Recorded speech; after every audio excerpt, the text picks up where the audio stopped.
Hello my dear students. So photosynthesis in higher plant chapter में, जो कि काफ़ी कॉन्सेप्चुअल काफ़ी स्कोरिंग चैप्टर है, हम लोगों ने पढ़ा कि फोटोसिंथेसिस से रिलेटेड कौन कौन से एक्सपेरिमेंट्स हुए, अलग अलग टाइम पर क्या क्या चीज़ें कैसे कैसे प्रूव हुई।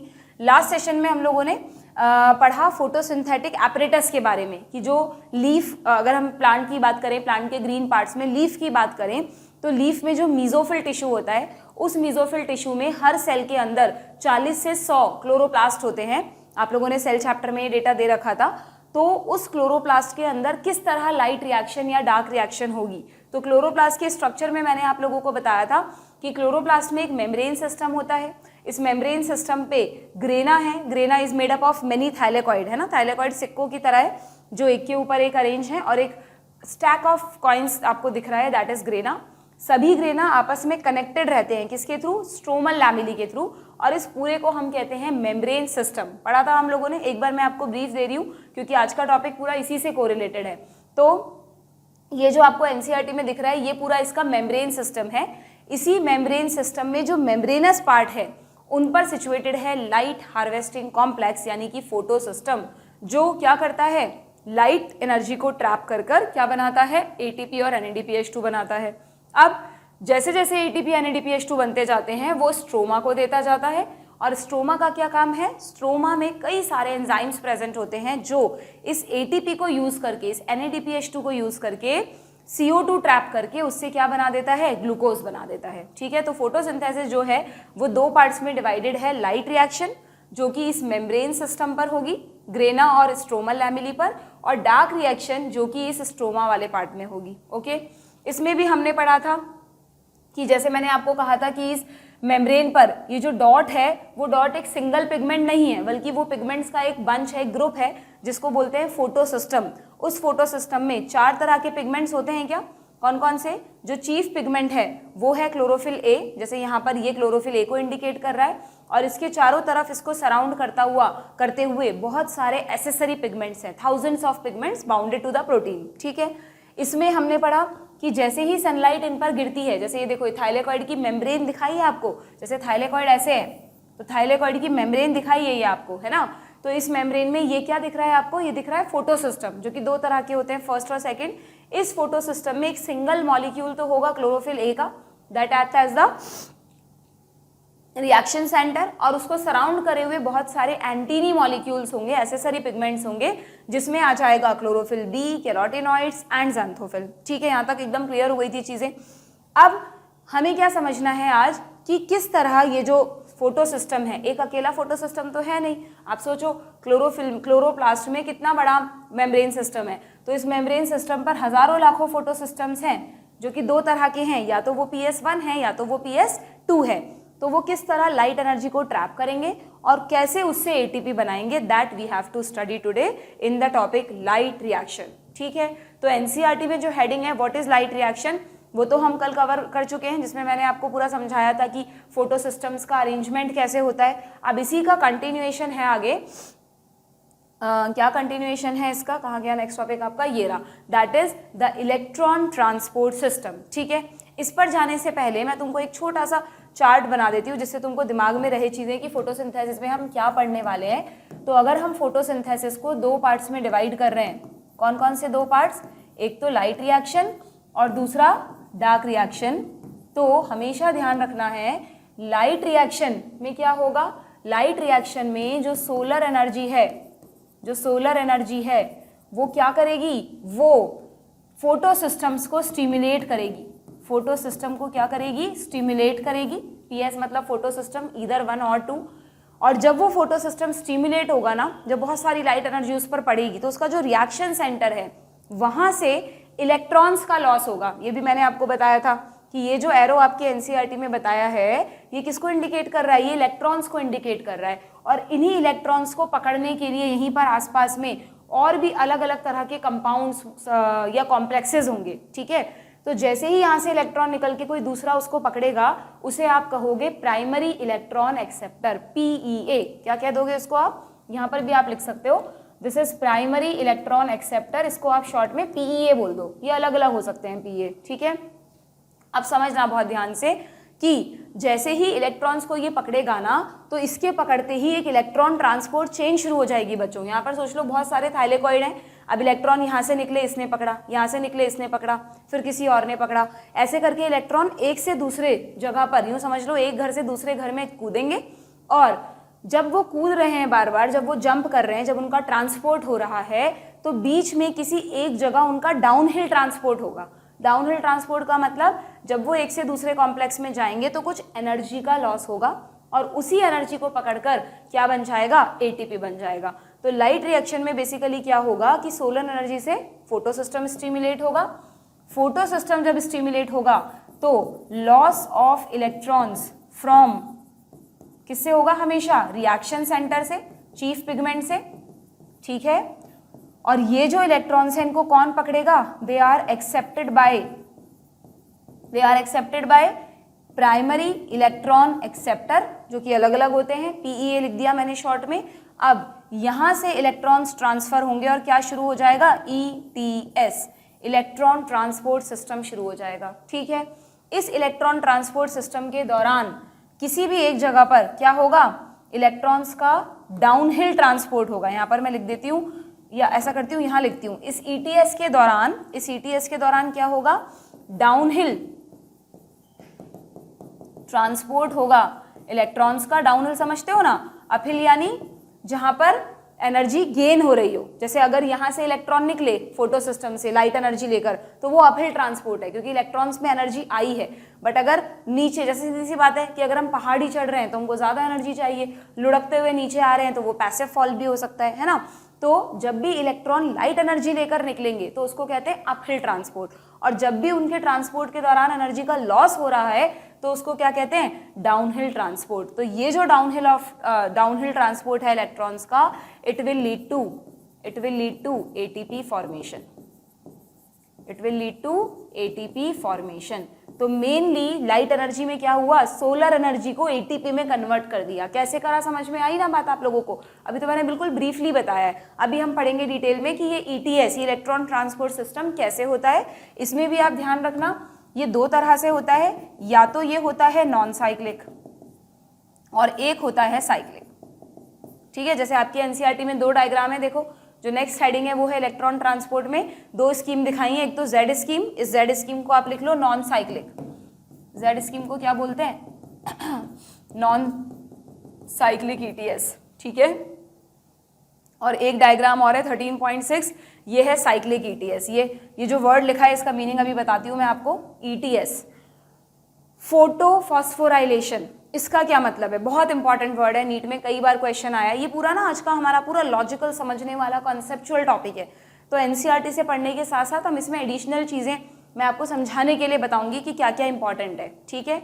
तो ये जो ईटीएस है, क्योंकि सोचो इसके दौरान एटीपी का फॉर्मेशन हुआ है ना, क्या हम एटीपी फॉर्मेशन को फॉस्फोराइलेशन कह सकते हैं। एक कॉन्सेप्ट हमेशा समझना कि सेल अपने लिए एटीपी कैसे बनाती है। एडीपी की फुल फॉर्म होती है एडिनोसिन डाइफॉस्फेट। मान लो ये एडिनोसिन है, एडिनोसिन तुम सबको पता है, जेनेटिक्स में पढ़ते हो तुम, ये एडिनोसिन है। इस एडिनोसिन से अगर मैं दो फॉस्फेट जोड़ दूं तब तो ये है एडिनोसिन डाइफॉस्फेट, और अगर इस पर मैं एक फॉस्फेट और जोड़ दूं तो ये क्या बन जाएगा, एडिनोसिन ट्राइफॉस्फेट। बात समझ में आ रही है। तो होता क्या है, बेसिकली सेल के पास ना एडीपी पड़े रहते हैं। जब भी सेल एटीपी यूज करती है ये रिवर्सिबल रिएक्शन होती है, वापस टूट भी सकते हैं। तो एडीपी पड़े रहते हैं सेल में और बहुत सारे फॉस्फेट पड़े रहते हैं, इनऑर्गेनिक फॉस्फेट, आईपी का मतलब इनऑर्गेनिक फॉस्फेट। अगर कहीं से भी इनको कोई एनर्जी मिल जाए, कहीं से भी इनको कोई एनर्जी मिल जाए तो एडीपी आईपी से यानी एक फॉस्फेट से जुड़ जाता है, और वो जो एनर्जी है वो कहाँ स्टोर हो जाती है, इस बॉन्ड की फॉर्म में, बॉन्ड एनर्जी। सिर्फ सेल को क्या चाहिए, सिर्फ सेल को एटीपी बनाने के लिए कहीं से एनर्जी चाहिए। अगर एनर्जी मिल गई तो एडीपी और फॉस्फेट, ये एडीपी ये फॉस्फेट आपस में जुड़ जाएंगे, बॉन्ड एनर्जी में कन्वर्ट कर लेंगे और क्या बना देंगे, एटीपी बना देंगे। अब सेल को जब भी एनर्जी चाहिए, एटीपी चाहिए, तो क्या होगा, इस एटीपी में से ये फॉस्फेट हट जाएगा, बॉन्ड एनर्जी रिलीज होगी, वही एनर्जी सेल के काम आ जाएगी। ये हमेशा ध्यान रखो। तो क्या हम एडीपी से फॉस्फेट के बनने को फॉस्फोराइलेशन कह सकते हैं, बताओ। क्या हम एडीपी से फॉस्फेट के बनने को फॉस्फोराइलेशन कह सकते हैं? बिल्कुल कह सकते हैं। जैसे आप केमिस्ट्री में बोलते हो कार्बोक्सिलेशन, ऑक्सीडेशन, हाइड्रेशन, हाइड्रेशन यानी पानी का जुड़ना, कार्बोक्सिलेशन यानी CO2 का जुड़ना। तो वैसे ही फॉस्फोरस का जुड़ना फॉस्फोराइलेशन नहीं हुआ क्या? हुआ ना। अब यहाँ पर हमेशा ध्यान रखना, अगर ये phosphorylation in presence of light हो रहा है, ठीक है, तो आप इसको कहते हो फोटोफॉस्फोराइलेशन। सुनने में बड़ा सा वर्ड लग रहा है लेकिन बहुत आसान है। फोटोफॉस्फोराइलेशन, फोटो मतलब सनलाइट, फॉस्फोराइलेशन मतलब ATP का बनना। अगर सनलाइट की एनर्जी यूज कर ATP बन रहा है तब तो वो हो जाता है फोटोफॉस्फोराइलेशन। और जब हम नेक्स्ट चैप्टर पढ़ेंगे रेस्पिरेशन, तो वहां हम पढ़ेंगे कि ATP और कौन बनाता है बताओ सेल के लिए। भाई यहाँ जो क्लोरोप्लास्ट में जो ATP बन रहे हैं वो तो डार्क रिएक्शन में खर्च होने वाले हैं फूड बनाने के लिए। मेन जो सेल का पावर हाउस है वो तो माइटोकॉन्ड्रिया है ना। माइटोकॉन्ड्रिया में तो फूड के ऑक्सीडेशन से ATP बनता है। तो जब माइटोकॉन्ड्रिया में ATP बनता है तो उसको आप क्या कहते हो? Aerobic respiration. ऑक्सीजन चाहिए होती है, तो वहां पर हम टर्म यूज करते हैं, क्या टर्म यूज करते हैं? Oxidative phosphorylation. तो तुम नीट के जब PYQs करोगे तुम देखना फ्रिक्वेंटली ये दो टर्म्स मिल जाएंगी तुमको, फोटोफॉस्फोराइलेशन और ऑक्सीडेटिव। ऑक्सीडेटिव कब बोलते हैं? In presence of oxygen. अगर ऑक्सीजन की प्रेजेंस में कौन सा प्रोसेस? एरोबिक रेस्पिरेशन, जो कि कहाँ होता है? माइटोकॉन्ड्रिया में। अगर ATP बनते हैं तब तो आप उस प्रोसेस को क्या कहते हो? Oxidative phosphorylation. और अगर प्रेजेंस ऑफ लाइट में, ठीक है, प्रेजेंस ऑफ लाइट में इन लाइट रिएक्शन, कौन सा ऑर्गेनेल? इन क्लोरोप्लास्ट ATP बनते हैं, तो आप उस प्रोसेस को क्या कहोगे बच्चों? फोटोफॉस्फोराइलेशन। दोनों ही प्रोसेस ETS के थ्रू होते हैं, दोनों में, चाहे माइटोकॉन्ड्रिया में पढ़ोगे आप, चाहे अभी आप क्लोरोप्लास्ट में पढ़ रहे हो, दोनों ही जगह इलेक्ट्रॉन्स का ट्रांसपोर्ट होगा और उस दौरान जो एनर्जी रिलीज होगी उसी से ATP बनेगा। ये एक बड़ा ही इंपॉर्टेंट कॉन्सेप्ट है इस टॉपिक को समझने के लिए। क्लियर है? अब देखो, अब यहाँ पर आपको क्या बताया है? तो ये तो हो गई लाइट रिएक्शन की बात, समझ में आ गया। तो इसी को फॉस्फोराइलेशन कह सकती हूँ मैं। डार्क रिएक्शन, जब ये ATP बन जाएंगे तो अब सेल नहीं, क्लोरोप्लास्ट। अब क्लोरोप्लास्ट क्या करेगा? ये जो ATP बना है बाय यूजिंग ATP, और आप ध्यान रखना जब हम नॉन साइक्लिक ETS पढ़ेंगे ना, तो नॉन साइक्लिक ETS में आप पढ़ोगे क्या क्या बनता है? ATP भी बनता है और साथ में रिड्यूसिंग एजेंट NADPH2 भी बनता है। जिसको रिडॉक्स रिएक्शन बहुत अच्छे से आता है ना, उसको ये टॉपिक बहुत अच्छे से समझ में आने वाला है, क्योंकि इसमें हम बार बार रिडॉक्स ही पढ़ेंगे। अगर लॉस ऑफ इलेक्ट्रॉन है तो दैट इज ऑक्सीडेशन, अगर गेन ऑफ इलेक्ट्रॉन है तो दैट इज रिडक्शन। ये बात तो सबको पता है ना, या इतना बेसिक भी नहीं पता? लॉस ऑफ इलेक्ट्रॉन को क्या कहते हो तुम? केमिस्ट्री में पढ़ते हो, ऑक्सीडेशन। और अगर गेन ऑफ इलेक्ट्रॉन होता है तो उसको क्या कहते हो? रिडक्शन। तो इस पूरे प्रोसेस में तुम यही पढ़ने वाले हो। रिडॉक्स प्रोसेस है फोटोसिंथेसिस एक तरीके का। Photosynthesis is a redox process, हमेशा ध्यान रखना। ओके, जिसमें कभी किसी का ऑक्सीडेशन होता है, कभी किसी का रिडक्शन होता है। क्लियर? तो नॉन साइक्लिक में ATP भी पढ़ोगे और NADPH2 भी पढ़ोगे, जबकि साइक्लिक में सिर्फ ATP बनेगा। ठीक है, तो बाय यूजिंग डार्क रिएक्शन में क्या होगा? By using ATP and NADPH2,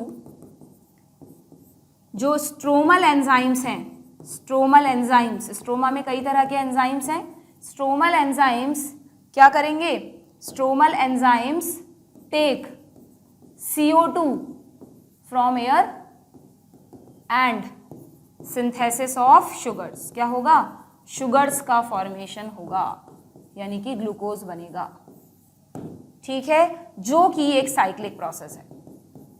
अब यहाँ पर कौन कौन से साइकिल होते हैं? कैल्विन साइकिल, हेच-एंड-स्लैक साइकिल, वो हम पढ़ेंगे। ठीक है, क्लियर? तो ये फोटोसिंथेसिस का मेन मैकेनिज्म है कि एक्चुअली इस प्रोसेस में होने क्या वाला है। बच्चे क्या करते हैं? थ्योरी, ये कोई डाइवर्सिटी नहीं है बच्चों कि आपने है ना प्लांट किंगडम के कैरेक्टरिस्टिक पढ़ लिए, ब्रायोफाइट के पढ़ लिए, टेरिडोफाइट के पढ़ लिए, एग्जाम्पल लर्न कर लिया।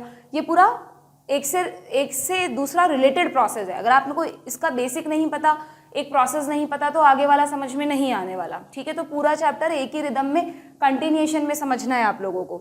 अब देखते हैं एनसीईआरटी में क्या लिखा है। तो एनसीईआरटी में सबसे पहले ये जो इलेक्ट्रॉन ट्रांसपोर्ट लिखा है, इसको तुम ब्रैकेट में लाइट रिएक्शन भी लिख सकते हो, यानी हम मेनली लाइट रिएक्शन ही पढ़ रहे हैं। ओके, तो सबसे पहले लाइट रिएक्शन में मैंने तुमको कहा दो तरह के ईटीएस होते हैं, या तो नॉन साइक्लिक ETS होगा। इसको थोड़ा और अच्छे से लिख लें, अगर तुम इसको चार्ट को ना, मैं सजेस्ट करूंगी कि एक बार तुम बना लेना तो ज़्यादा अच्छा रहेगा। ETS दो तरह से होगा, एक तो होगा नॉन साइक्लिक और एक होगा साइक्लिक। साइक्लिक में सिर्फ आपको ATP मिलेंगे, जबकि नॉन साइक्लिक में आपको ATP भी मिलेगा और NADPH2 भी मिलेगा।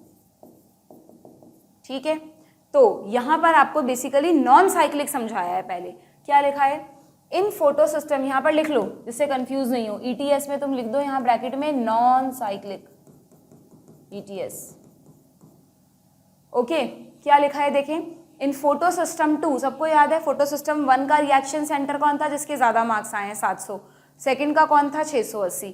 तो in photosystem second the reaction centre is chlorophyll A, जो कि 680 नैनोमीटर को एब्जॉर्ब करता है, रेड लाइट की ही वेवलेंथ है ये, causing electrons to become excited and jump into an orbit farther from the atomic nucleus। ऐसा लगा ना केमिस्ट्री पढ़ रहे हैं, तो बिल्कुल वही वाली बात है। क्लोरोफिल A जो कि एक मैंने आपको बताया था CHON इन सब का ही मिलकर बना है, तो उसमें एटम्स भी होंगे, तो उन्हीं एटम के कुछ इलेक्ट्रॉन एक्साइट हो जाएंगे और अपने मेन शेल को छोड़कर बाहर निकल जाएंगे। यानी एक तरह से यहाँ पर क्या हो रहा है, यहाँ पर आप साइड में लिख देना, एक तरह से यहाँ पर लॉस ऑफ इलेक्ट्रॉन्स हो रहा है क्लोरोफिल A से। तो क्या मैं इसको कह सकती हूँ ऑक्सीडेशन ऑफ क्लोरोफिल A, कह सकते हैं ना। तो ये सिस्टम कैसे शुरू हुआ, by oxidation of chlorophyll A। ठीक है, अब ये इलेक्ट्रॉन्स कहाँ जाएंगे भाई, अपने घर से तो निकल गए ये घूमने के लिए, मजे मारने के लिए। तो these electrons are picked up by an electron acceptor. ठीक है, इलेक्ट्रॉन एक्सेप्टर का नाम तुम्हारी NCERT में नहीं दिया है, मैं यहाँ आपको बता देती हूँ, वैसे कम चांसेस हैं पूछने के। फियोफाइटिन, ये जो डायग्राम बना हुआ है ना, ये LHC का मतलब यहाँ पे लिख लो, LHC का मतलब PS सेकेंड, ये लिखा हुआ है ऊपर देखो, ये सेकेंड वाला LHC दिखाया है, और ये बाद में काम आएगा PS फर्स्ट। तो जब सेकेंड पर लाइट गिरी तो लाइट से क्या एक्साइट हुए, ये रेड एरो किसको बता रहा है, इलेक्ट्रॉन्स को। ठीक है, तो ये जनरली एक बार में 2 इलेक्ट्रॉन्स का ट्रांसपोर्ट दिखाया जाता है, तो 2 इलेक्ट्रॉन्स निकले इसके रिएक्शन सेंटर से, उनको किसने पकड़ा, इलेक्ट्रॉन एक्सेप्टर ने। ये इलेक्ट्रॉन एक्सेप्टर कौन है, फियोफाइटिन। ठीक है, अब देखो कहाँ गए इलेक्ट्रॉन, अब इलेक्ट्रॉन जा रहे हैं ETS में। एक्चुअली यहाँ तो NCERT ने सिर्फ ETS लिखकर छोड़ दिया, बट अगर मैं तुमको बताऊं तो ये जो ETS लिखा है NCERT ने, ये ETS में बहुत सारे अलग अलग चीज़ें होती हैं। तो उसमें क्या क्या होता है, इस ETS में होता है प्लास्टोक्विनॉन, 4 तो आपको याद रखने ही रखने हैं। प्लास्टोक्विनॉन होता है जिसको PQ से रिप्रेजेंट करते हैं, फिर होता है साइटोक्रोम B6, फिर होता है साइटोक्रोम F, और फिर होता है प्लास्टोसाइनिन। ये चारों मेंबर्स के पास जाते हैं इलेक्ट्रॉन्स PC। इस ETS में एक्चुअली यहाँ पे 4 बॉक्स बन के उन चारों के नाम लिखते, बट सिर्फ ETS लिखकर छोड़ दिया है। बट ये इतना बेसिक आपको पता होना चाहिए, क्योंकि जब इसी में एक आगे टॉपिक आएगा केमी ऑस्मोटिक हाइपोथेसिस, तो वहाँ देखो NCERT में बताया है प्लास्टोक्विनॉन, साइटोक्रोम B6, F और प्लास्टोसाइनिन। ठीक है, सो यहीं पर लिख लेना आप भी साइड में इस तरह करके जैसे मैंने लिखा है। ओके, तो क्या हुआ देखें कि इलेक्ट्रॉन्स निकले और कहाँ गए, ETS के थ्रू पास हुए। जब वो ETS में घूम रहे हैं ना इधर से उधर, कभी इसमें कूद रहे हैं, कभी यहाँ कूद रहे हैं, यहाँ कूद रहे हैं, तो इस दौरान उनकी एनर्जी का लॉस हुआ और उस एनर्जी को पकड़कर ADP और फॉस्फेट जुड़ गए और उन्होंने क्या बना दिया, ATP बना दिया। ठीक है, अब इलेक्ट्रॉन्स का क्या हुआ देखें, लौट के घर आए क्या इलेक्ट्रॉन, नहीं आए। ये इलेक्ट्रॉन चले गए PS1 के घर, PS सेकेंड पे ना जाके PS1 में चले गए, क्योंकि एकदम थक कर चूर हो गए थे, कहीं कुछ खाने पीने को नहीं मिला इनको, कहीं अपहिल ट्रांसपोर्ट नहीं हुआ इनका। ठीक है, जैसे ही PS1 के पास इलेक्ट्रॉन आए तो PS1 तो can absorb the light energy, इसके पास तो है कैपेसिटी, तो ये लाइट एनर्जी एब्जॉर्ब करता है, यानी इलेक्ट्रॉन्स को खाना खिलाता है, उनमें वापस से ताकत आ जाती है और वो फिर उछल को शुरू कर देते हैं। तो फिर से PS1 से इलेक्ट्रॉन निकलेंगे। ठीक है, अब जब इलेक्ट्रॉन निकलेंगे तो इन इलेक्ट्रॉन्स को पकड़ेगा फिर से कोई प्राइमरी इलेक्ट्रॉन एक्सेप्टर। अब की बार ये जो प्राइमरी इलेक्ट्रॉन एक्सेप्टर है बच्चों, PS1 का जो प्राइमरी इलेक्ट्रॉन एक्सेप्टर है, ये होता है, ये क्या होता है यहाँ पर लिख रही हूँ मैं, ये कोई भी एक आयरन सल्फर प्रोटीन होती है। जनरली ये फेरेडॉक्सिन होता है, बट अगर फेरेडॉक्सिन नहीं है ऑप्शंस में, आयरन सल्फर प्रोटीन ऑप्शन में है, तो आप वो भी टिक कर सकते हो। आयरन सल्फर प्रोटीन एक ऐसी प्रोटीन जिसके पास आयरन भी है और सल्फर भी है। ठीक है, ये भी ध्यान रखना। ये जो साइटोक्रोम्स CYT लिखा है ना मैंने, इनको कहते हैं साइटोक्रोम्स। साइटोक्रोम्स क्या होते हैं, साइटोक्रोम्स भी iron containing iron containing pigments होते हैं, कंपाउंड्स होते हैं, ठीक है, जो कि ईटीएस का एसेंशियल पार्ट है। कभी भी ईटीएस आएगा, जब तुम माइटोकॉन्ड्रिया में भी ईटीएस पढ़ोगे ना, वहां भी तुम्हें बहुत सारे साइटोक्रोम मिलेंगे, साइटोक्रोम A3 अलग अलग, ठीक है। तो इलेक्ट्रॉन्स कहाँ आए, PS1 में, वहां पे लाइट एनर्जी मिली, एक्साइट हो गए, कहाँ चले गए, फिर से एक इलेक्ट्रॉन एक्सेप्टर ने पकड़ा। अब क्या हुआ, बड़े देर से घूम फिर रहे हैं, अब ये वापस घर तो आ नहीं रहे, तो इनका हो जाएगा किडनैप। इनको एक किडनैपर परमानेंट पकड़ लेगा और वापस इनको कभी घर नहीं जाने देगा।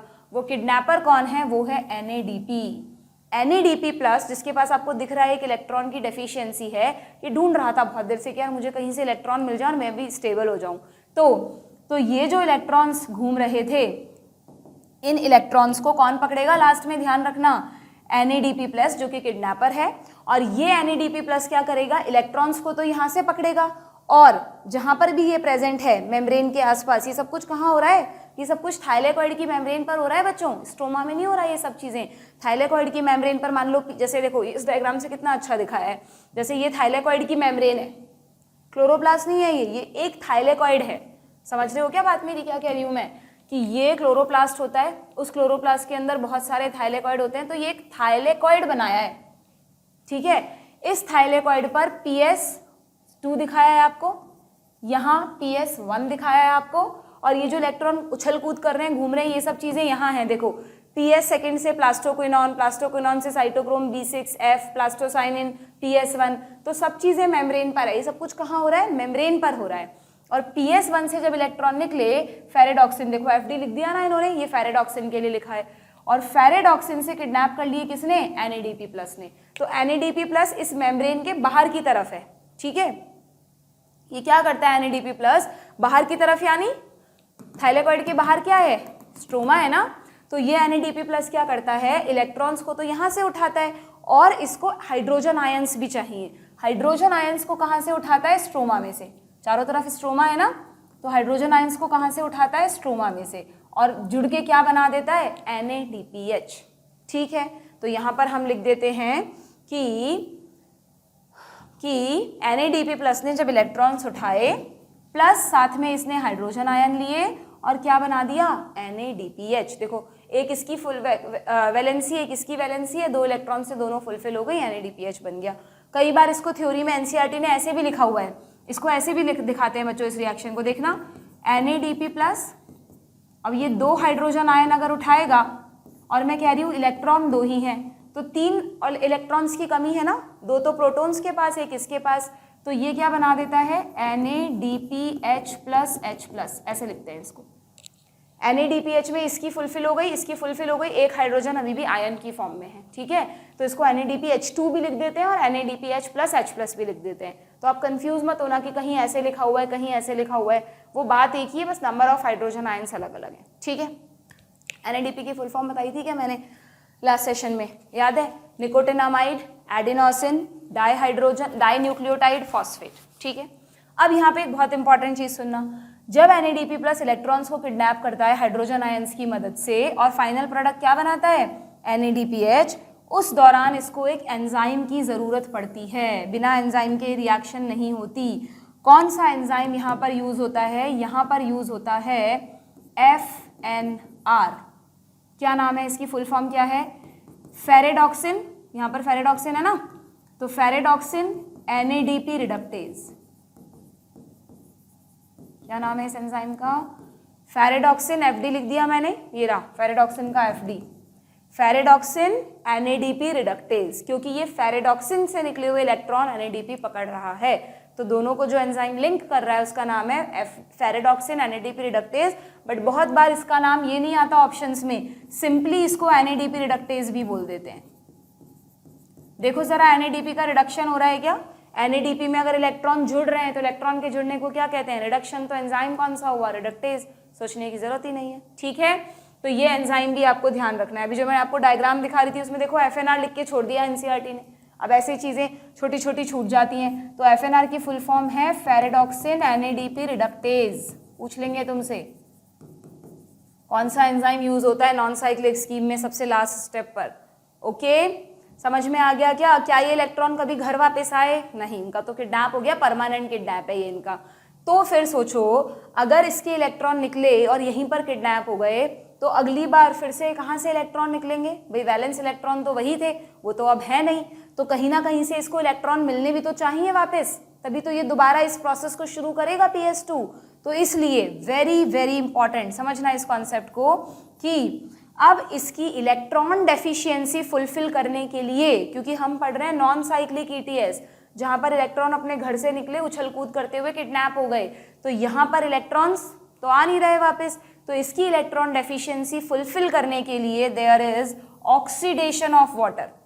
वाटर का ऑक्सीडेशन होगा, यानी वाटर से लॉस ऑफ इलेक्ट्रॉन होगा और उन इलेक्ट्रॉन्स को किसको दे दिया जाएगा? PS2 को। वाटर कहेगा ठीक है मैं देता हूं अपनी कुर्बानी, पानी तो है सेल के पास काफी सारा, तो वाटर का ऑक्सीडेशन होगा और वाटर के ऑक्सीडेशन से क्या क्या बनेगा देखो जरा। अगर H2O की स्प्लिटिंग करवाएं तो H2O में से H2 गैस की फॉर्म में नहीं निकली, आयंस की फॉर्म में निकली है।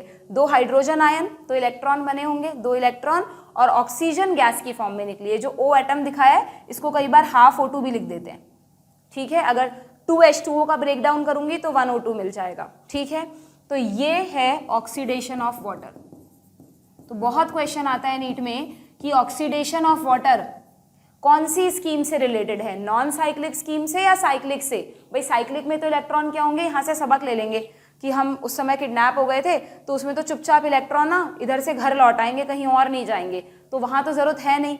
नॉन साइक्लिक में जरूरत है, तो ऑक्सीडेशन ऑफ वाटर भी कहाँ होगा? नॉन साइक्लिक के साथ, ठीक है। और ऑक्सीडेशन ऑफ वाटर को कहते हैं फोटोलाइसिस, इसको फोटोलाइसिस भी कहते हैं। फोटो यानी सनलाइट, लाइसिस यानी ब्रेक डाउन, सनलाइट की प्रेजेंस में हो रहा है ये सब कुछ, that's why photolysis of water, ठीक है। क्या समझ में आ गई ये बात आप लोगों को अच्छी तरह से? ये इलेक्ट्रॉन्स यहाँ पर चले जाएंगे, इसकी फुलफिल हो जाएगी। डन, अच्छे से समझ में आ गया इसको। आई सजेस्ट कि इस चार्ट को एक बार आप खुद से बनाना, कुछ ज़्यादा मुश्किल नहीं है, आपको सिर्फ इलेक्ट्रॉन्स का फ्लो याद रखना है। देखो NCERT में थ्योरी में भी बताया है, देखें कैसे कैसे इलेक्ट्रॉन्स गए हैं। यहाँ पर लिखा है कि इलेक्ट्रॉन्स इससे निकले, सबसे पहले उठाया इलेक्ट्रॉन एक्सेप्टर ने, पास किया एक इलेक्ट्रॉन ट्रांसपोर्ट सिस्टम को जो कि मेनली बना है साइटोक्रोम्स का।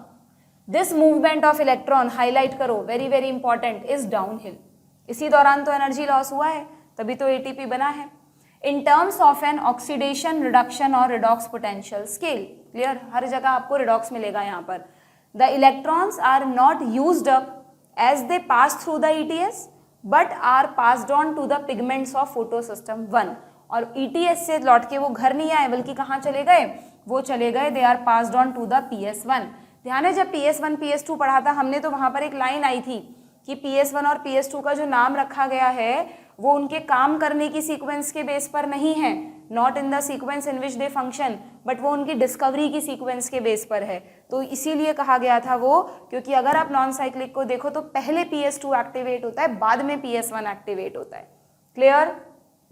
Now simultaneously electrons in the reaction center of PS1 are also excited। भाई सीधी सी बात है, आप यूं समझ लो कि इलेक्ट्रॉन जो यहाँ पर आए ना वो तो इसलिए आए क्योंकि PS1 के खुद के इलेक्ट्रॉन भी निकल गए थे। आप कुछ भी मान लो, इलेक्ट्रॉन तो एक जैसे ही हैं। जो इलेक्ट्रॉन यहाँ आए ये यूं कह रहा है कि वो नहीं निकले, इसके खुद के जो आउटर शेल के इलेक्ट्रॉन थे वो निकले, और उसकी कहाँ से फुलफिल हो गई? इन वाले इलेक्ट्रॉन से, ठीक है। तो PS1 are also excited when they receive, लेकिन ये कब एक्साइट होता है? जब ये रेड लाइट रिसीव करता है 700 नैनोमीटर वाली, ठीक है, and transfer to another acceptor molecule. ये वाला एक्सेप्टर कौन है बताओ? ये मैंने आपको बताया फेरेडॉक्सिन है, या कोई भी आयरन सल्फर प्रोटीन हो सकती है। तो आपसे पूछते हैं नीट में क्वेश्चन आता है कि PS2 का इलेक्ट्रॉन एक्सेप्टर बताओ, फियोफाइटिन। PS1 का इलेक्ट्रॉन एक्सेप्टर बताओ, फेरेडॉक्सिन या iron sulphur protein, clear. That has a greater redox potential. इसमें कुछ समझाने जैसा है क्या? खुद सोचो कि जो भी इलेक्ट्रॉन्स को रिसीव करेगा यानी वो रिड्यूस हो रहा है तो उसका रिडॉक्स पोटेंशियल क्या है?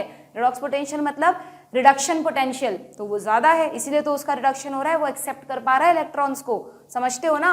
अगर A और B ये दो हैं तो कैसे डिसाइड होगा कि इलेक्ट्रॉन A से B जाएंगे या B से A जाएंगे? तो बहुत सिंपल सी बात है, जिसका रिडॉक्स पोटेंशियल ज्यादा होगा उसकी तरफ इलेक्ट्रॉन जाएंगे हमेशा। B का रिडॉक्स पोटेंशियल अगर हाई है इसके कंपैरिजन में तो इसका तो ऑक्सीडेशन होगा, लॉस ऑफ इलेक्ट्रॉन, और इसका रिडक्शन होगा गेन ऑफ इलेक्ट्रॉन, ठीक है। Now these electrons then are moved down hill again. अब जब इलेक्ट्रॉन एक्सेप्टर के पास आ गए, फिर से उनका डाउन हिल मूवमेंट हुआ। क्यों? क्योंकि उनको किडनैप कर लिया भाई अब तो। This time to a molecule of energy rich NADP+। NADP+ ने उनको आकर पकड़ लिया। The addition of these electrons reduce NADP+ to NADPH+H+। This whole scheme of transfer of electron, इसको हम एक बार हाईलाइट कर देते हैं, ये बन गया। This whole scheme of transfer of electron starting from the PS2 uphill to the acceptor. Uphill, जब भी PS से निकल रहे हैं अपहिल, क्योंकि वो लाइट एनर्जी लेकर निकल रहे हैं। Uphill to the acceptor, downhill the ETS, then again to PS1, then again excitation of electron, then again uphill to किसके पास, लिखा नहीं इन्होंने, यहाँ पे लिख देती हूँ, ये अपहिल है दोबारा, uphill transfer to another acceptor and finally ये जो हुआ है ना, जो किडनैप हुआ है वो भी डाउनहिल है। इसको भी एक एनर्जी रिच मॉलिक्यूल मानते हैं कि NADPH इसलिए बना क्योंकि इलेक्ट्रॉन्स का डाउनहिल मूवमेंट हुआ, ठीक है, to NADP+ reducing it to NADPH। Clear? इसी को Z स्कीम भी कहा जाता है। क्यों? Due to its characteristic shape, ठीक है। ये थोड़ा जो भी बॉटनिस्ट है उनको Z के लेटर जैसी लगती है, इसलिए इसको Z स्कीम नाम दिया गया। ये भी ध्यान रखना कि नॉन साइक्लिक को Z स्कीम कहते हैं। This shape is formed when, ये शेप कैसे बना, ये सिस्टम फ्लो ऑफ इलेक्ट्रॉन कैसे बना हुआ है, all the carriers are placed in a sequence of a redox potential scale. तुम खुद सोचो, यहाँ से इलेक्ट्रॉन निकल रहे हैं, ये पकड़ रहा है, फिर ये पकड़ रहा है, फिर ये पकड़ रहा है, तो इसका मतलब ये सब रिडॉक्स पोटेंशियल के अकॉर्डिंग अरेंज किए गए हैं। जो पकड़ता है उसका हाई, फिर जो नेक्स्ट पकड़ता है उसका और हाई, फिर जो नेक्स्ट पकड़ता है उसका और हाई रिडॉक्स पोटेंशियल होगा। डन? नॉन साइक्लिक समझ में आ गया क्या? अब इसी के साथ स्प्लिटिंग ऑफ वाटर भी बताया जो इसका स्टेप है। You would then ask, how does PS2 supply electrons continuously? The electron that were moved from PS2 must be replaced. This is achieved by, very very important, ये कैसे achieve होगा? By electrons available due to splitting of water. Splitting of water भी क्या है? एक तरह का oxidation of water, क्योंकि वाटर से इलेक्ट्रॉन निकल रहे हैं, तो ये क्या है? ये है oxidation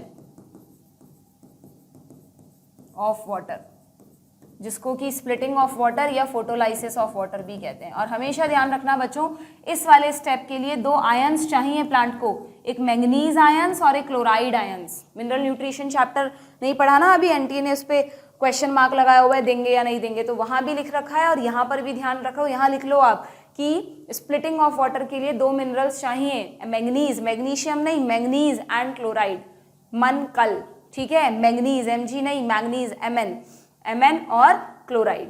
clear? The splitting of water is associated with the PS2।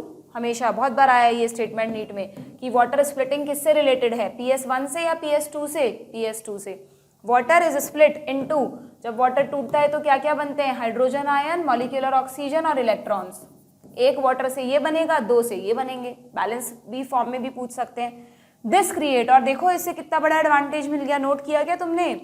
आप हमेशा कहते हो फोटोसिंथेसिस से ऑक्सीजन निकलती है, कहाँ निकलती है? यहीं पर। दो फायदे हो गए, एक तीर दो निशाने, कि जब PS2 को इलेक्ट्रॉन्स नहीं मिल रहे थे तो वाटर की स्प्लिटिंग की वजह से एक तो इसको इलेक्ट्रॉन मिल गए, और दूसरा ये जो ऑक्सीजन है, प्लांट क्या करेगा इस ऑक्सीजन का? जितनी माइटोकॉन्ड्रिया में चाहिए यूज कर लेगा। इतनी सारी ऑक्सीजन बनती है कि बाकी की ऑक्सीजन वो इन्वायरमेंट में निकाल देता है, जिससे हम सब जिंदा हैं, है ना। और हम प्लांट्स की इंपॉर्टेंस ही भूल गए हैं। सोचो अगर प्लांट्स नहीं होंगे दुनिया में या हमसे कम रह जाएंगे, जो कि हो रहा है लगातार, तो कितनी कम ऑक्सीजन बनेगी, फिर कैसे जिंदा रह पाएंगे? फिर ऑक्सीजन सिलेंडर लेके डोलेंगे, कितने होंगे? वो भी लिमिटेड ही होंगे। ओके, वो भी हमें ऐसे कंफर्टेबल रहेगा क्या? तो plants are very very important for us. Okay, हमेशा बायो तुम्हें यही सिखाती है। So water is split, this create oxygen, very important, one of the net product of photosynthesis. The electrons needed to replace those removed from photosystem 1 are provided by photosystem 2। ये क्या line आ गई बीच में? ये line कह रही है कि non cyclic scheme में PS2 के इलेक्ट्रॉन्स तो कौन फुलफिल कर रहा है? वाटर। PS1 के इलेक्ट्रॉन्स कौन फुलफिल कर रहा है? PS2। अल्टीमेटली इलेक्ट्रॉन्स कहाँ से आ रहे हैं? PS2 से, ठीक है। Now we need to emphasize here that the water splitting complex, yes, ये भी ध्यान रखना, इस पूरे को बोलते हैं वाटर स्प्लिटिंग कॉम्प्लेक्स, या इसका एक और नाम है oxygen evolving complex, OEC is associated with the PS2। Question आ जाएगा, वाटर स्प्लिटिंग कॉम्प्लेक्स PS1 के पास होता है या PS2 के पास होता है? तो PS2 के पास होता है, which itself is, now again एक और important point, is physically located on the inner side of the membrane of thylakoid। इसका क्या मतलब है देखना जरा इस डायग्राम में। ये मैंने कहा ना थाइलेकॉइड की मेम्ब्रेन है, ये रही। तो थाइलेकॉइड की मेम्ब्रेन में हमेशा ध्यान रखना बच्चों कि हमने कहा था जो किडनैपर है वो तो बाहर की तरफ है, NADP प्लस इलेक्ट्रॉन लेकर NADPH बनाएगा। ये जो वाटर स्प्लिटिंग रिएक्शन हो रही है ना, ये हमेशा मेम्ब्रेन के अंदर की तरफ होती है। ये नहीं कह रहे हम इस स्पेस में होती है, थाइलेकॉइड के अंदर क्या है, ल्यूमेन है, ल्यूमेन में नहीं हो रही है, हो तो मेम्ब्रेन के पास रही है, बट मेम्ब्रेन के इनर साइड पे हो रही है। ये कहाँ हो रहा था, आउटर साइड पे हो रहा था। दोनों चीज़ों पे क्वेश्चन आता है। ओके, तो H2O के जो प्रोडक्ट्स हैं, ऐसा पूछते हैं कि उनका क्या हुआ, तो ऑक्सीजन तो बाहर निकल गई, इलेक्ट्रॉन इसको दे दिए, बचे हाइड्रोजन आयन। तो वो हाइड्रोजन आयन कहाँ इकट्ठे होते रहते हैं, इसी ल्यूमेन में इकट्ठे होते हैं, जिससे एक बहुत बड़ा इम्पैक्ट आएगा, बाद में पढ़ेंगे हम उसके बारे में। क्लियर? तो यहाँ पर देखो क्या लिखा है NCERT में। एक तो ये इंपॉर्टेंट पॉइंट हो गया कि भाई वाटर स्प्लिटिंग कॉम्प्लेक्स या ऑक्सीजन इवॉल्विंग कॉम्प्लेक्स कहाँ होता है, तो आप ना तो बोलोगे स्ट्रोमा में, ना बोलोगे ल्यूमेन में, आप बोलोगे थाइलेकॉइड मेम्ब्रेन के अंदर की तरफ होता है, inner side of the membrane. And आपसे पूछा है then where are the protons, proton समझते हो ना, इनको प्रोटोन्स कहते हैं, हाइड्रोजन आयंस को, and oxygen formed likely to be released in the lumen और आउट द मेम्ब्रेन। तो हाइड्रोजन आयंस तो कहाँ इकट्ठे हुए, ल्यूमेन में, और आउटसाइड ऑफ द मेम्ब्रेन कौन चला गया, ऑक्सीजन। ऑक्सीजन तो बाहर चली गई पूरी की पूरी, और हाइड्रोजन आयन कहाँ इकट्ठे हो गए, ल्यूमेन में। ठीक है, नाउ साइक्लिक स्कीम और पढ़ लेते हैं। ठीक है, साइक्लिक स्कीम में क्या बताया है, नाउ बहुत इजी है, इसमें कुछ भी नहीं है। Living organisms have the capability of extracting, अच्छा यहाँ पे क्या किया NCERT ने ना, हेडिंग तो डाली है साइक्लिक एंड नॉन साइक्लिक, क्योंकि इन्होंने साइक्लिक के साथ साथ फिर से ब्रीफली नॉन साइक्लिक को भी दोबारा समझाया है। ये चैप्टर ऐसा ही है, NCERT में थोड़ी अजीब अजीब सी हेडिंग्स हैं, इसीलिए मैं इसको आपको मैंने थोड़ा सा मॉडिफाई करवाया है कि लाइट रिएक्शन में हमको मेनली ETS समझना है, जिसमें से नॉन साइक्लिक ETS पढ़ लिया हमने, उसके साथ क्या हो गया, स्प्लिटिंग ऑफ वाटर हो गई। अब हम साइक्लिक ETS देख रहे हैं। ठीक है, बट उससे पहले इन्होंने ओवरऑल फॉस्फोराइलेशन समझाया है क्या होता है, जो मैंने आपको शुरू में समझाया था कि very important line, living organisms have the capability of extracting energy from oxidisable substance.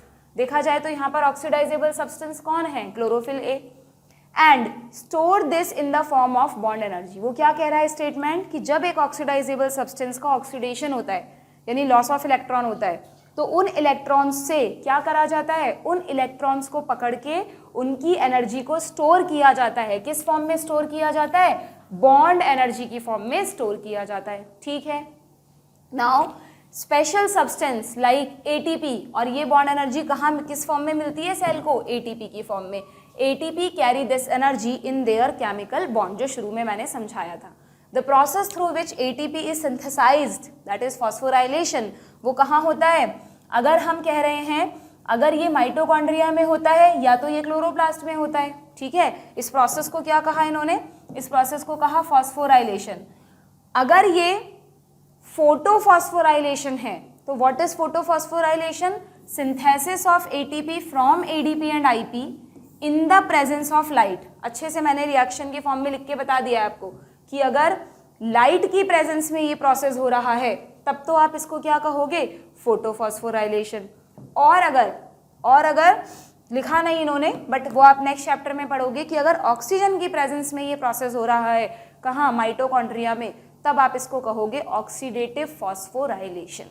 ठीक है, तो फॉस्फोराइलेशन आपसे पूछ लेंगे सेल के कौन कौन से ऑर्गेनेल्स में होता है, तो हमेशा ध्यान रखो किसी भी सेल के माइटोकॉन्ड्रिया में भी फॉस्फोराइलेशन होता है, यानी ATP का फॉर्मेशन होता है, और अगर ये प्लांट सेल है और इसके पास क्लोरोप्लास्ट है तो क्लोरोप्लास्ट में भी फॉस्फोराइलेशन होता है। फॉस्फोराइलेशन का मतलब है ATP का बनना, ये भी ATP बनाता है, माइटोकॉन्ड्रिया भी ATP बनाता है। फर्क कितना सा है, माइटोकॉन्ड्रिया सबके लिए ATP बनाता है, पावर हाउस ऑफ सेल। ये जो ATP बनाते हैं वो अपने ही अंदर ग्लूकोज बनाने में यूज कर लेते हैं। ठीक है, इसको कहते हैं फोटोफॉस्फोराइलेशन, इसको कहते हैं ऑक्सीडेटिव फॉस्फोराइलेशन। क्लियर? आगे क्या लिखा है? व्हेन द, अब इन्होंने नॉन साइक्लिक और साइक्लिक को कंपेयर किया है। व्हेन द टू फोटोसिस्टम्स, अगर दोनों वर्क कर रहे हैं, two photosystems work in a series, but हमेशा पहले कौन काम करेगा? PS2, बाद में PS1, तब तो ये बन जाता है non cyclic ETS। And the two, जहां पर की इसी को आगे बोला है, the two photo systems are connected through an ETS, electron transport chain, as seen earlier in the Z scheme. और इसी Z स्कीम के थ्रू आपको ATP भी मिलेगा और आपको NADPH2 भी मिलेगा। यस और no? By this kind of electron flow, जो हम पहले फिगर में पढ़ चुके हैं। लेकिन अगर साइक्लिक की बात हो रही है तो साइक्लिक के क्या फीचर्स हैं देखना। When only PS1 in functional, सोचो मैंने आपको एक कॉन्सेप्ट बताया था क्या, कि अगर आप PS1 और PS2 की लोकेशन देखोगे तो मैंने आपको कहा था फर्स्ट रैंकर हर जगह है, तो वो ग्रेना पर भी है और वो स्ट्रोमा लैमेली पर भी है। ये तो हमने बनाए थे 1, ये तो सब हैं PS1, ये रहे, ये सब हैं PS1। लेकिन जो PS2 है वो स्ट्रोमल लैमेली पे तो होता ही नहीं है, सिर्फ ग्रेना पे होता है, और वो भी अप्रेस्ड रीजन में छुपा रहता है ना। तो हमेशा ध्यान रखना, जब प्लांट को पूरी वेवलेंथ मिल रही है, 680 भी मिल रही है, 700 भी मिल रही है, तो जनरली ग्रेना ऑपरेशनल रहता है। तो ग्रेना पे PS2 से इलेक्ट्रॉन निकले, फिर वो पूरी चेन चलती है PS1 तक, और नॉन साइक्लिक स्कीम होती है। बट अगर किसी वजह से प्लांट को सिर्फ 680 नैनोमीटर के ऊपर वाली ही लाइट मिले, यानी 700 नैनोमीटर मिले, तो क्या ये सिस्टम वर्क करेगा? बताओ, क्या PS2 एक्साइट होगा? कभी भी नहीं। PS2 को तो 680 वाली वेवलेंथ चाहिए एक्टिव होने के लिए, तो उस वक्त ये तो काम करता नहीं है। तो 700 nm की वेवलेंथ को कौन एब्जॉर्ब करता है? PS1। तो PS1 फंक्शनल हो जाते हैं, और इन्हीं में क्या शुरू हो जाता है? Cyclic ETS। किसी भी तरह से क्वेश्चन आ सकता है। तो यहाँ क्या लिखा है? When only PS1 in functional. कब होगा ऐसा? If more than 680 nanometre is available. तो क्या होगा? The electron is circulated within the photosystem and the phosphorylation occurs due to cyclic flow of electrons. Phosphorylation तब भी होगा, प्लांट हार नहीं मानेगा कि भाई सिर्फ 700 की मिल रही है, मैं कैसे काम करूं, वो तब भी करेगा, नॉन साइक्लिक नहीं करेगा, सिर्फ साइक्लिक कर लेगा। और साइक्लिक में क्या होगा? सिर्फ साइक्लिक अगर होगा तो उससे एक लॉस होगा, देखना क्या, इसको हम बाद में पढ़ते हैं। क्या लिखा है साइक्लिक का चार्ट देखो जरा। साइक्लिक में क्या होता है? ये PS1 है, इस पर लाइट गिरी, लाइट से इलेक्ट्रॉन्स एक्साइट हुए, ये 2 इलेक्ट्रॉन निकले, इनको पहले पकड़ लिया प्राइमरी इलेक्ट्रॉन एक्सेप्टर ने, जो कि फेरेडॉक्सिन होता है। फेरेडॉक्सिन से इलेक्ट्रॉन घूमने निकले ETS में, वही प्लास्टोक्विनोन, प्लास्टोसाइनिन, साइटोक्रोम वगैरह। और अब की बार इलेक्ट्रॉन किडनैप होने वाला काम नहीं करेंगे, कहीं और नहीं गए, चुपचाप अपने घर आ गए लौट फिर के, जैसे थक गए डाउन हिल ट्रांसपोर्ट हो गया अपने घर में, ठीक है। तो किडनैप भी नहीं हुआ, तो किडनैपर भी नहीं बना। तो साइक्लिक स्कीम में NADPH2 नहीं मिलता, सिर्फ क्या मिलता है? ATP। वेरी वेरी इंपॉर्टेंट, रटने वाली बात नहीं है, सीधी सी लॉजिकल बात है ना। तो यहाँ क्या लिखा है कि फॉस्फोराइलेशन तो यहाँ पर भी होगा, बट सिर्फ ATP। यहाँ पर क्या मिलेगा? ओनली ATP, NADPH2 नहीं मिलेंगे। A possible location where this could be happening, ऐसा भी लिखा है देखो NCERT में, कि साइक्लिक फ्लो ऐसा मानते हैं बॉटनिस्ट कि सिर्फ स्ट्रोमल लैमेली पर ही होता होगा। बताया ना मैंने अभी आपको डायग्राम दिखा के, कि सिर्फ कहाँ होता होगा? इस लैमेलर पार्ट पे ही होता होगा, क्योंकि PS1 तो जनरली सेकंड के पास है, तो उसके साथ काम करता होगा नॉन साइक्लिक में। और साइक्लिक कहाँ होता होगा? यहाँ लिख देती हूँ मैं, ये तो साइक्लिक ETS की लोकेशन है, और जो ग्रेना है cyclic ETS at stromal lamellae. जबकि नॉन साइक्लिक ETS जिसके लिए दोनों चाहिए, तो नॉन साइक्लिक ETS कहाँ होता है? इन ग्रेनल लैमेली, या सिंपली ग्रेना भी बोल सकते हो आप इसको, ठीक है। एक और क्वेश्चन आया हुआ है नीट में, अभी पढ़ेंगे हम, NCERT में लिखा हुआ है कि क्यों non cyclic ETS stromal lamellae पर नहीं होता। तो उसका कारण एक तो PS सेकंड नहीं है स्ट्रोमल लैमेली के पास, प्लस स्ट्रोमल लैमेली पे NADP रिडक्टेज भी नहीं होता, FNR भी नहीं है, तो उसके बिना नॉन साइक्लिक पॉसिबल नहीं है, NADPH2 बनेगा ही नहीं। क्लियर है क्या? तो क्या लिखा है यहाँ पर देखो, वाइल द मेम्ब्रेन और lamellae of the grana have, ये किसकी बात हो रही है? Lamellae of the grana, grana की बात हो रही है, स्ट्रोमल लैमेली की नहीं। It has both PS1 and PS2, but the ये वाइल करके लिख दिया, बट द स्ट्रोमल लैमेली जो कनेक्ट कर रही है lack PS2 as well as NADP reductase enzyme. Lamellae के पास ना PS2 है ना एंजाइम है, इसलिए ये लाइन लिखी गई है कि जो नॉन साइक्लिक है वो तो होता होगा ग्रेना पे, ग्रेनल लैमिली पे, और जो साइक्लिक है जिसके लिए ना NADP रिडक्टेज चाहिए ना PS2 चाहिए वो होता होगा उस पे स्ट्रोमल लैमिली पर। ठीक है, क्लियर। द एक्साइटेड इलेक्ट्रॉन, अब बता रहे हैं आपको कि PS1 में क्या हुआ, PS1 में क्या हुआ भाई, द एक्साइटेड इलेक्ट्रॉन जो यहां से निकले does not pass on to NADP plus but is cycled back to the PS1 complex through the ETC। ठीक है, the cyclic flow hence result only in the synthesis of ATP not of NADPH। ठीक है, cyclic photophosphorylation also occur when only light of wavelength beyond 680 nm is available। अगर किसी वजह से plant को सिर्फ 680 nm से ऊपर की ही वेवलेंथ मिल रही है तो पूछ लेंगे आपसे कि कौन सा ETS ऑपरेट होगा, तो हमेशा ध्यान रखना ओनली साइक्लिक। ठीक है, क्योंकि तो इसका मतलब नॉन साइक्लिक को यहाँ पर हम लिख लेते हैं, नॉन साइक्लिक ETS को क्या क्या चाहिए बताओ। Non-cyclic ETS requires wavelength more than 680 and less than 680, दोनों चाहिए ना। PS1 के लिए more than 680 चाहिए, PS2 के लिए less than 680 चाहिए। सीक्वेंस में लिखूं तो wavelength less than 680 भी चाहिए PS2 के लिए and more than 680 भी चाहिए PS1 के लिए। ठीक है, दूसरी रिक्वायरमेंट PS2 चाहिए, PS1 तो चाहिए, वो तो हर जगह है, PS2 चाहिए। तीसरा FNR एंजाइम चाहिए जिसको आप NADP रिडक्टेज भी बोलते हो, तब जाके होगा। और ये सारी चीज़ें कहाँ होती हैं, ये होती हैं कहाँ पर, ग्रेना पे, वो जो सिक्कों की ढेरी लगी हुई हैं उन पर होती है। इसलिए ये जो वाला जो प्रोसेस है वो सिर्फ सिक्कों की ढेरी यानी ग्रेना पे ही होता है। डन, समझ में आ गया आप लोगों को। तो ये हुआ हमारा cyclic and non cyclic ETS, जिसमें आपने लाइट रिएक्शन का पूरा मैकेनिज्म पढ़ लिया है। अब नेक्स्ट सेशन में हम क्या करेंगे, हमारा ये रिवीजन भी हो जाएगा। इसी लाइट रिएक्शन को एक और तरह से एक्सप्लेन किया था पीटर मिशेल ने। एक हाइपोथेसिस दी हुई है, केमी ऑस्मोटिक हाइपोथेसिस, हो सकता है अभी तक ये थ्योरी नहीं बनी है, बड़ी अच्छी।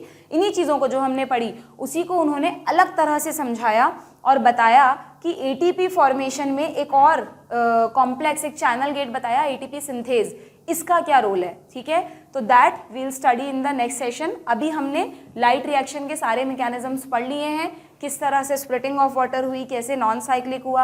आप क्या करोगे, एक टेबल बनाओगे नॉन साइक्लिक और साइक्लिक के डिफरेंस की, नॉन साइक्लिक में क्या क्या इवेंट्स हुए और साइक्लिक में क्या क्या हुए, दोनों को डिफरेंस की फॉर्म में लिखोगे। जैसे अगर मैं ब्रीफ करूं तो नॉन साइक्लिक में PS सेकेंड PS1 दोनों इन्वॉल्व है, साइक्लिक में सिर्फ PS1 है।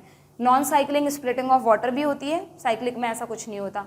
नॉन साइक्लिक में ATP एंड NADPH दोनों बनते हैं, साइक्लिक में सिर्फ ATP बनता है। नॉन साइक्लिक के लिए दोनों वेवलेंथ चाहिए, 680 से ज़्यादा और कम, जबकि साइक्लिक के लिए सिर्फ कौन सी चाहिए, मोर देन 680 चाहिए। और नॉन साइक्लिक ग्रेनल लैमिली पर होता है, जबकि साइक्लिक स्ट्रोमल लैमिली पर होता है। ये 5 मेन डिफरेंस हैं जिसकी आप खुद टेबल बना लेंगे, मैं मान के चल रही हूँ। ठीक है, चलिए नेक्स्ट सेशन में will study about the chemiosmotic hypothesis. Good bye.